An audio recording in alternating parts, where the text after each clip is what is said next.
ഈ ഘട്ടത്തിൽ സൗമ്യയുടെ അമ്മ ഇരയായി കൊല്ലപ്പെട്ട സൗമ്യയുടെ അമ്മയുടെ വാക്കുകളൊന്ന് കേൾക്കാം. ഇവന് പുറലോകം കാണാത്ത രീതിയിൽ ഇവനാക്കിയത്. അപ്പം ഇനി അതല്ല, ഇനി ഇവന് തൂക്കുകയർ മാത്രമേ പറ്റുള്ളൂ. ഇത്രയും വലിയൊരു ഇത് ചെയ്ത ക്രിമിനൽ, ഇത്രയും വലിയൊരു കാര്യം ചെയ്ത അവനെ ഇനി വെറുതെ വിടാൻ പാടില്ല എന്ന് തന്നെയാണ് എൻ്റെ.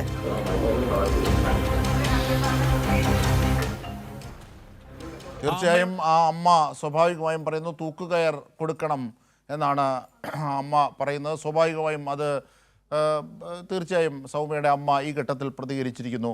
എന്തായാലും സന്തോഷം. അതായത് ഈ നമ്മൾ നേരത്തെ കണ്ട 9-13 കണ്ട ആ DCC ഓഫീസിന് സമീപത്തെ റോഡ്, അതിനുശേഷമുള്ള പൊന്തക്കാട്, അതിലൂടെ ഗോവിന്ദച്ചാമി നടന്നും ചാടിയും ഓടിയും ഒക്കെ പോകുന്നത് കണ്ടവരുണ്ട്, ദൃക്സാക്ഷികൾ.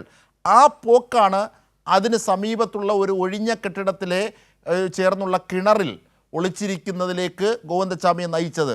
ആ കറക്റ്റ് പ്രദേശം എവിടെയാണ്? ആ കിണർ എവിടെയാണ്? ഈ നമ്മൾ നിന്നിരുന്ന സ്ഥലത്ത് നിന്ന് ഏതാനും വാരം അകലെയാണോ?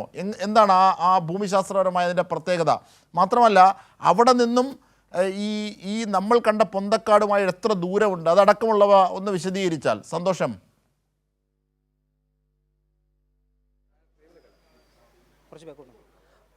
തീർച്ചയായും അവിടെ തളാപ്പിൽ തന്നെ നേരത്തെ പോയ അതേ വഴികൾ തന്നെയാണ് ദൃക്സാക്ഷികളെല്ലാം പറഞ്ഞതുപോലെ തന്നെ. തളാപ്പിൽ നിന്നും ആ DCC ഓഫീസ് എത്തുന്നതിന് മുൻപ് വലത്തേക്കുള്ള വഴിയിലൂടെ കടന്ന് അവിടെ ഒരു നിർമ്മാണ പ്രവർത്തനം നടക്കുന്ന വീടിനോട് ചേർന്നുള്ള മതിൽ ചാടിക്കടന്ന് കുറ്റിക്കാട്ടിലൂടെ അല്പദൂരം സഞ്ചരിച്ച് പ്രധാന റോഡിലേക്കെത്തി.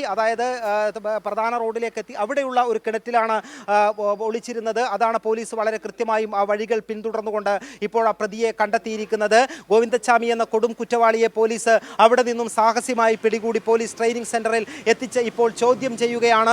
നേരത്തെ തന്നെ പോലീസ് ഈ ജയിൽ ചാടിയ വിവരം അറിഞ്ഞ സമയം മുതൽക്ക് തന്നെ ഉണർന്ന് പ്രവർത്തിക്കുകയാണ്. വിവിധ സംഘങ്ങളായി തിരിഞ്ഞുകൊണ്ട് മുഖ്യമന്ത്രിയുടെ ഓഫീസിൽ നിന്നുള്ള നിർദ്ദേശപ്രകാരം DGPയും അതിൻ്റെ ആവശ്യമായിട്ടുള്ള ഇടപെടലുകൾ നടത്തുകയും സിറ്റി പോലീസ് കമ്മീഷണറുമായി സംസാരിക്കുകയും അധിക ദൂരം പോകാത്തുന്നതിന് മുൻപേ തന്നെ പ്രതിയെ, ഈ കുറ്റവാളിയെ പിടിയിലാക്കണം എന്നുള്ള നിർദ്ദേശം നൽകുകയും ചെയ്തിരുന്നു. അതിൻ്റെ അടിസ്ഥാനത്തിൽ മുഴുവൻ CCTV ദൃശ്യങ്ങളും പോലീസ് പരിശോധിച്ചിരുന്നു.